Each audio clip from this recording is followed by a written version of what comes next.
នាងខ្ញុំឈ្មោះហៀងមេជាវជាសិស្សថ្នាក់ទី12ខនៃសាលាអង្គការលើកស្ទួយប្រជាពលរដ្ឋបច្ចុប្បន្ននឹងខ្ញុំមានទីលំនៅនៅទីក្រុងភ្នំពេញហើយម៉ាក់ប៉ារបស់ខ្ញុំគាត់មានការងារជាអ្នកលក់ដូរហើយអ្នកជីវភាពគ្រួសារយើងវិញពីមុនគឺយើងអត់សូវធ្វើគ្នាទេហើយខ្ញុំមានបងប្អូនចំនួន5នាក់ខ្ញុំជាកូនទី2ក្នុងគ្រួសារមុនពេលខ្ញុំចូលរៀននៅ PO ហ្នឹងគឺខ្ញុំរៀននៅសាលាបឋមមួយនៅម្ដុំស្ទឹងមានជ័យខ្ញុំចូលរៀននៅសាលា PO ហ្នឹងគឺតាមរយៈគ្រូរបស់ខ្ញុំដែលគាត់ត្រូវជា0មួយរបស់ប៉ាខ្ញុំហ្នឹងគឺគាត់មានខ្សែក្រមួយគាត់រៀននៅហ្នឹងហើយប៉ាខ្ញុំហ្នឹងបានដឹងថារៀននៅហ្នឹងទៅគឺគេបានព្រីបាយទៅហើយរៀនភាសាអង់គ្លេសអត់អស់លុយហើយគឺយើងរៀនពីព្រឹកដល់ល្ងាចហ្មងអញ្ចឹងគឺអត់មានបញ្ហាថាបាត់កូនបាត់អីទេអញ្ចឹងទៅប៉ាខ្ញុំក៏គិតថារៀននៅហ្នឹងផ្ដល់ផលប្រយោជន៍ច្រើនគាត់ក៏នាំខ្ញុំមករៀនហ្នឹងទៅគាត់ជួបមួយជីវភាពយើងអត់សូវធូរធារផងគឺវាបានជួយរំលែកបន្ទុកយើងច្រើនមុនពេលដែលខ្ញុំចូលរៀននៅ PO ហ្នឹងគឺអញនិយាយបានថាខ្ញុំជាក្មេងខ្សោយជាងគេគឺចំពោះការសិក្សាគឺខ្សោយជាងគេចំពោះមុខវិជ្ជាភាសាខ្មែរហ្នឹងហ្មងគឺខ្ញុំរៀនដល់ទី3ទេប៉ុន្តែអត់សូវចេះអានអត់សូវចេះអីទេហើយខ្ញុំ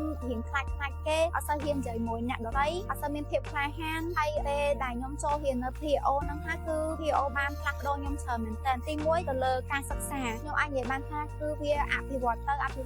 ដោយយើងអាចចូលទៅក្នុងតារាងកិត្តិយសមួយគេមួយឯងដែរហើយបទពិសោធន៍វិញគឺខ្ញុំមានភាពក្លាហានជាងមុនអាចចូលរួមក្នុងកម្មវិធីជាច្រើនបានរបស់សាលាដូចជាកម្មវិធី Debate ការប្រកួតប្រជែងគណិតវិទ្យាការប្រកួតប្រជែងនិយាយភាសាអង់គ្លេសកម្មវិធីផ្សេងៗទៀតរបស់សាលាដែលបានរៀបចំមកគឺយើងមានភាពក្លាហានមានទំនាក់ទំនងល្អជាមួយនឹងលោកគ្រូអ្នកគ្រូហើយមួយទៀតគឺនៅពេលបទពិសោធន៍របស់ខ្ញុំនៅពេលដែលខ្ញុំធ្វើជាក្រុមប្រឹក្សាសិស្សពីមុនខ្ញុំជាសមាជិករហូតដល់អាចធ្វើជាប្រធានក្រុមប្រឹក្សាសិស្សអាចដឹកនាំសមាជិកក្រុមក្នុងការរៀបចំកម្មវិធីផ្សេងៗរបស់សាលាដែលសាលាបានរៀបចំហ្នឹងហើយមានទំនាក់ទំនងល្អជាមួយសមាជិកក្រុមយើងដឹងពីទំនួលខុសត្រូវច្រើននៅពេលដែលយើងធ្វើជាក្រុមប្រឹក្សាសិស្សហើយជួយសាលានៅការរៀបចំវិន័យផ្សេងៗរបស់សិស្សានុសិស្សជាដើមហើយសម្រាប់មួយទៀតគឺការនិយាយភាសាអង់គ្លេសរបស់ខ្ញុំគឺបានអភិវឌ្ឍបានច្រើនពីមុនដែលយើងអត់សូវចេះនិយាយអីរហូតដល់យើងអាចនិយាយភាសាអង់គ្លេសបានជាមួយនឹង sponsor ដែលពួកគាត់បានមកទស្សនកិច្ចនៅសាលាហើយនឹងជាមួយនឹងជនបរទេសជាច្រើនទៀតហើយពេលអនាគតវិញខ្ញុំចង់ធ្វើជាគ្រូបរិញ្ញាបត្រជា